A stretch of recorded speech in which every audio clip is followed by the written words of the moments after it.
That was, of course, Rich Mullins and the Joy of Jesus. Well, listen to what Jeremiah has to say to us today from the Jeremiah 29. He says, "For I know the plans I have for you, declares the Lord.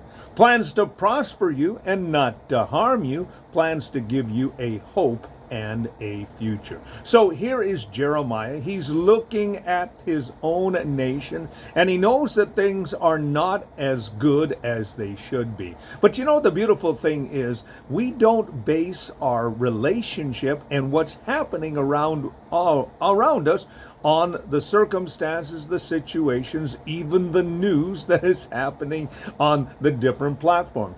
We operate, of course, in the Lord's agenda.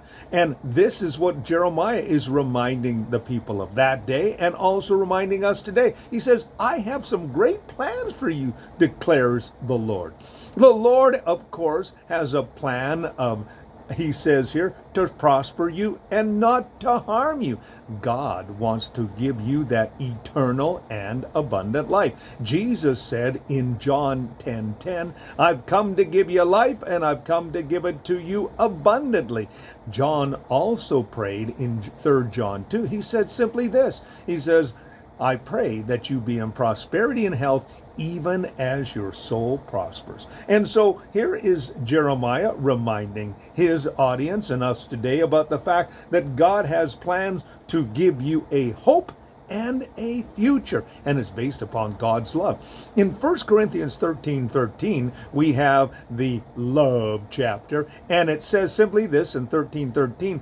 He says, "Hope, these three remain: faith, hope, and love." So the love of God is the foundation of our faith, and this gives us a hope, which is the belief that we have a future. And so here is Jeremiah. It's a dark time for the people of Judah at that time, but God reminds them through Jeremiah. He says, "I have some plans for you," declares the Lord. Plans to prosper you, plans to not harm you, to give you a hope and a future. A beautiful little thing to think about today. Now we have for you Eugene Gretzko with "Lord, I Want to Be More Like You." And it's all here for you on your radio station, AM 930 The Light, Edmonton's Positive Talk.